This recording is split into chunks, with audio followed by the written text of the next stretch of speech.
change, and everything is changed, nothing can be held on to the degree that you go with a stream, you see, you are still. You're flowing with it.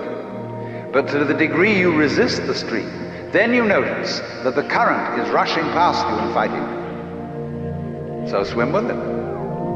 Go with it. And you're there. You're at rest. And this is, of course, particularly true when it comes to those moments when life really seems to be going to take us away. And the stream of change is going to swallow us completely. The moment of death. And we think, oh, this is it. This is the end. And so at death we withdraw. Say, no, not that. Not yet, please.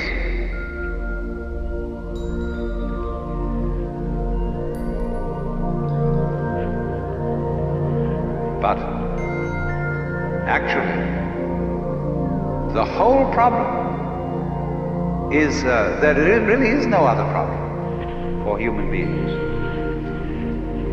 than to go over that waterfall when it comes. Just as you go over any other waterfall. Just as you go on from day to day. Just as you go to sleep at night.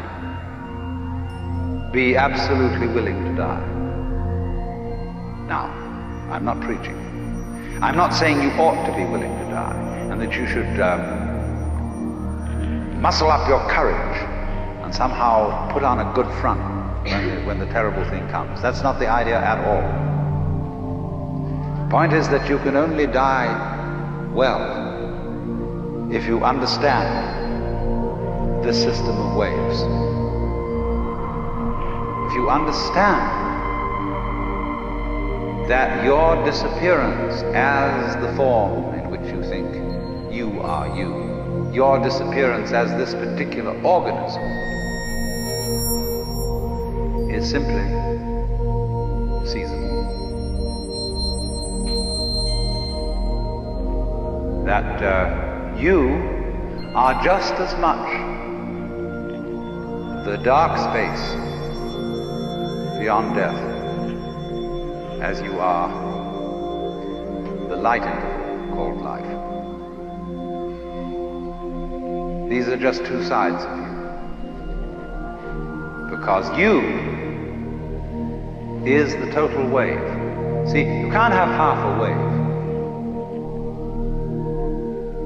Nobody ever saw waves which just had crests,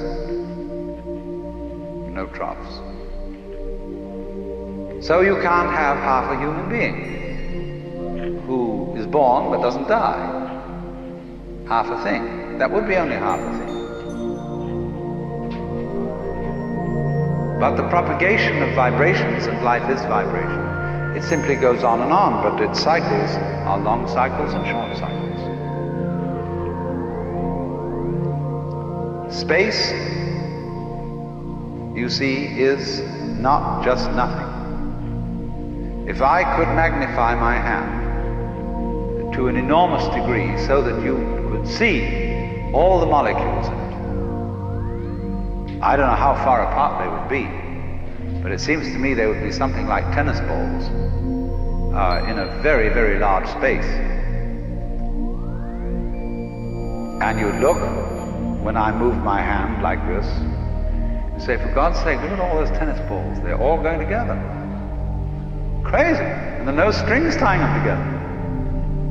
Isn't that queer? No, but there's space going with them. And space is a function of, or it's an inseparable aspect of, whatever solids are in the space. That is the clue, probably, to what we mean by gravity. We don't know. So in the same way, when those marvelous sandpipers come around here, the little ones, while they're in the air flying, they have one mind. They move all together. When they alight on the mud, they become individuals and they go pecking around for worms or something.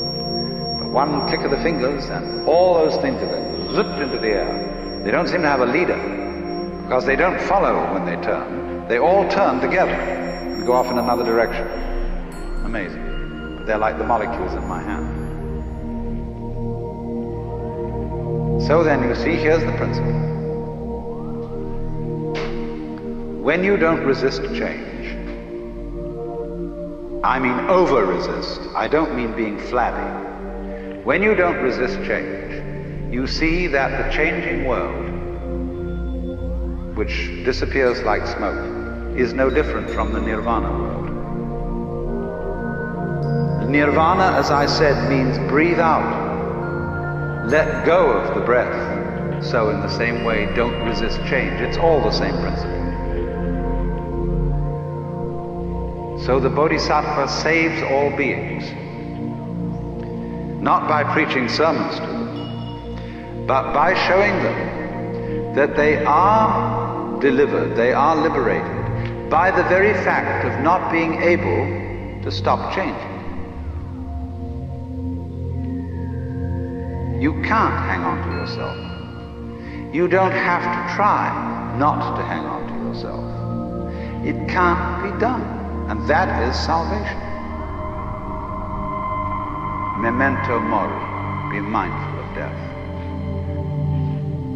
Gurdjieff says in one of his books that the most important thing for anyone to realize is that you and every person you see will soon be dead. See, it sounds so gloomy to us because we have devised a culture fundamentally resisting death. From the first standpoint, the worst is going to happen. You're all going to die. And don't just put it off in the back of your mind and say, I'll consider that later. It's the most important thing to consider now, because it enables you, it is the mercy of nature, because it's going to enable you to let go and not defend yourself all the time, waste all the energies in self-defense.